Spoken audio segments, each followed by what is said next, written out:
Music director DJ Nitish Raj, Mangura Nawada. Angika recording studio, Rupauli, Purnia, Bihar.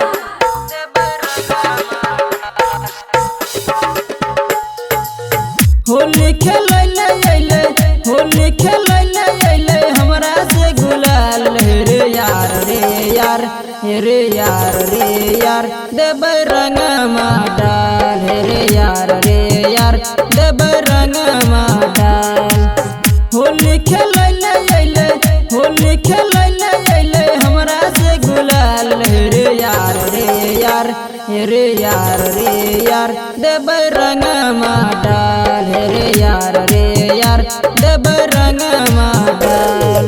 DJ Nitish Raj, DJ Nitish राज,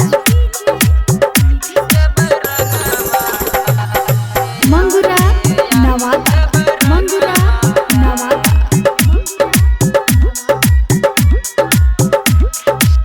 बबुआ के मौसी तीनों लागे छै कमाल के, पटवैल चाहे हमके रंगमा डाल के।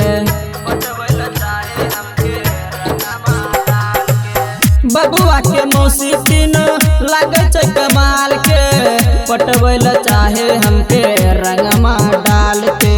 देखी के साली छोरा गेले मता रे यार देव रंग डाल रे यार देव रंग डाल। DJ Nitish Raj, DJ Nitish Raj, Mangura Nawada, Mangura Nawada. Angika recording studio, Rupauli, Purnia, Bihar.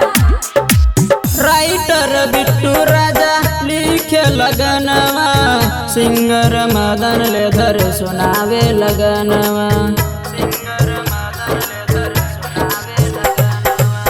Writer Bittu Raja लिखे लगनवा, सिंगर मदन लेधर सुनावे लगनवा। चोली में डलबे रंगवा घुसाई के हाथ हेरे यार देव रंग डाल रे यार देव रंग डाल। SRS entertainment present